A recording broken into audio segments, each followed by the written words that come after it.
Billie Eilish dresses like she got her clothes stolen at the gym, so they gave her what they had in the lost and found bin. At Chance the Rapper, more like Chance the worthless, spineless, soulless, purposeless, virtueless sellout. Lizzo, bus passes and Happy Meals.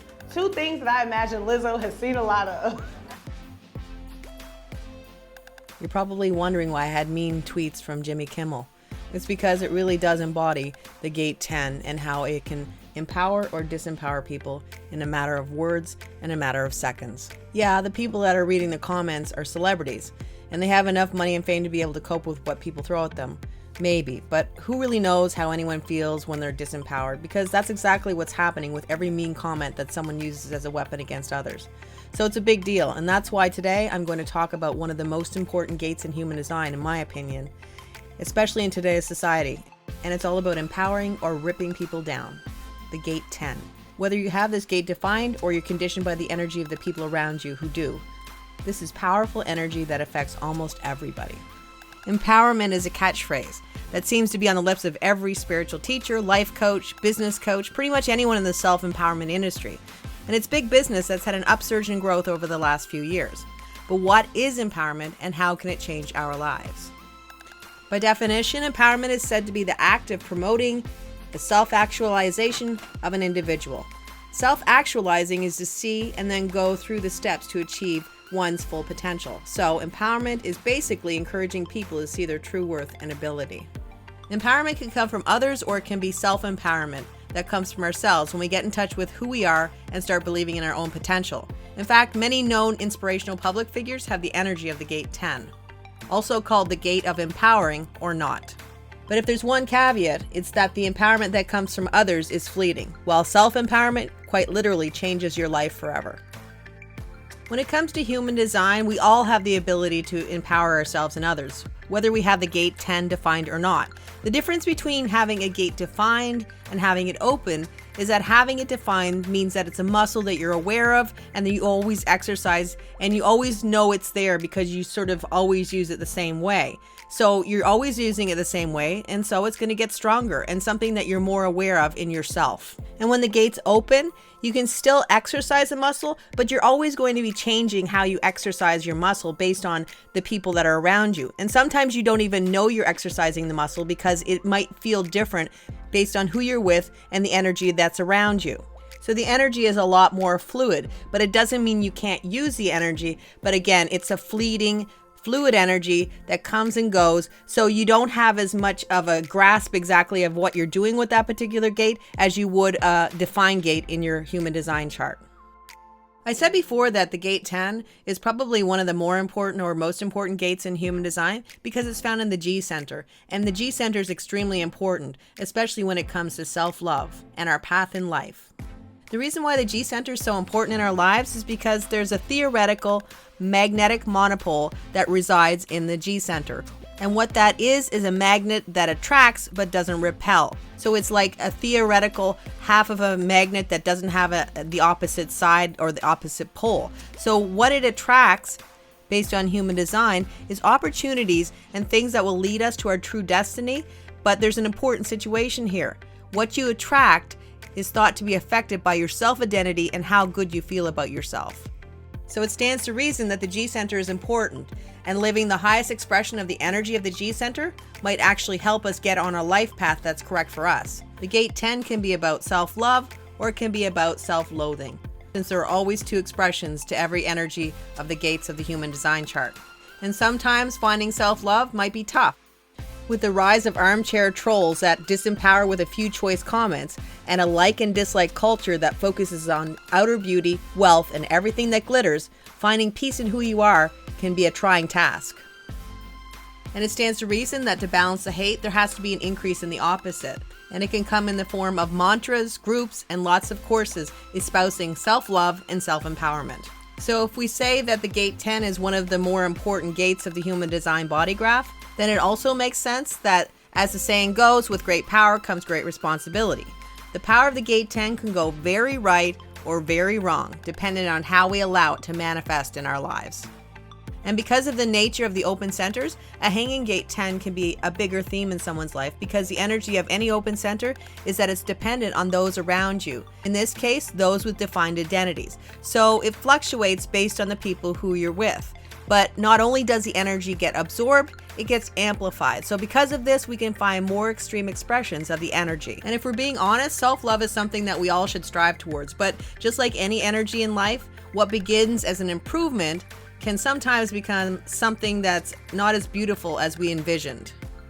It's kind of easy for the energy to become skewed, where it becomes all about you to the exclusion of everyone else. And life is lived for what it can give you without much regard for anything else. It can be all about taking what you want and making sure that all your needs are met rather than worrying about the rest of the people. It can get to the point where you literally are so in love with yourself that there's no room for anyone else in the world. So relationships can take a hit and will usually dissolve. And of course, material goods are always going to be something that's valued more than anything else because they don't talk back and they don't have needs. They're only there to serve you. It can actually get to the point where you're blaming everyone and everything around you for any issues that happen in your life because there's an inability to see other points of view or motivation, and the world kind of feels like it's out to get you.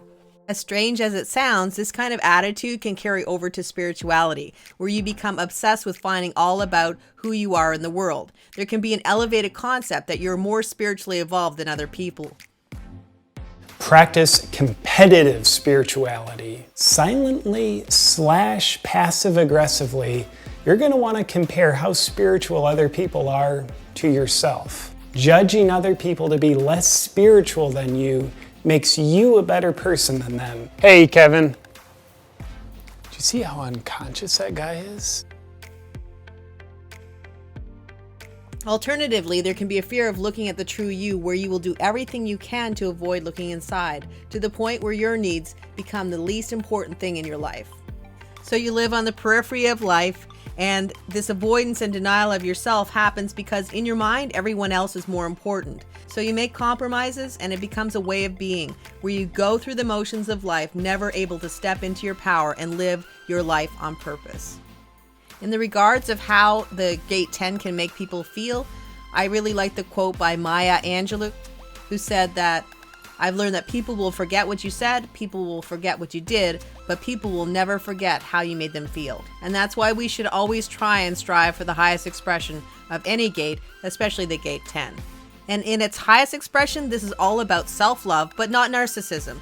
It's a type of love that's allowing yourself to be exactly who you are and being okay with that. And this self-acceptance radiates from you without any effort, affecting all the people around you. It can literally affect how people around you feel. How far this sphere of impact goes really is anyone's guess, but I'd venture to say that the more in touch you are with allowing your inner you to be you and to be the outer you, the higher the vibration of empowerment becomes, where people just feel better just being around you, even if you don't say a word. And if you've been living the low expression of the Gate 10, of course it's not going to be easy to break free from this energy because it requires an inner fortitude.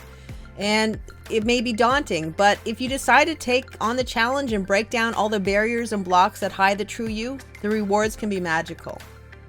Theodore Seuss Geisel, or how he affectionately was known as Dr. Seuss, is someone who carried this energy. And whether he knew it or not, he was a source of empowerment and inspiration for both children and adults too. With simple stories like The Grinch Who Stole Christmas and The Lorax, he tackled big themes of the Gate 10. In fact, many of these stories and quotes talk about being yourself and not worrying about what people think. For instance, if we pull apart the theme of The Grinch Who Stole Christmas, we see that the Grinch is living a very self-involved life, blaming everything wrong in his life on the Whos who live in Whoville. And his anger and bitterness grows until one Christmas Eve, he decides to steal the Who's Christmas. So he takes all their presents, decorations, and everything that represents Christmas to him, thinking that he's stealing their happiness. And it goes back to the whole material thing, where he believes that he's stealing the material things that make them happy.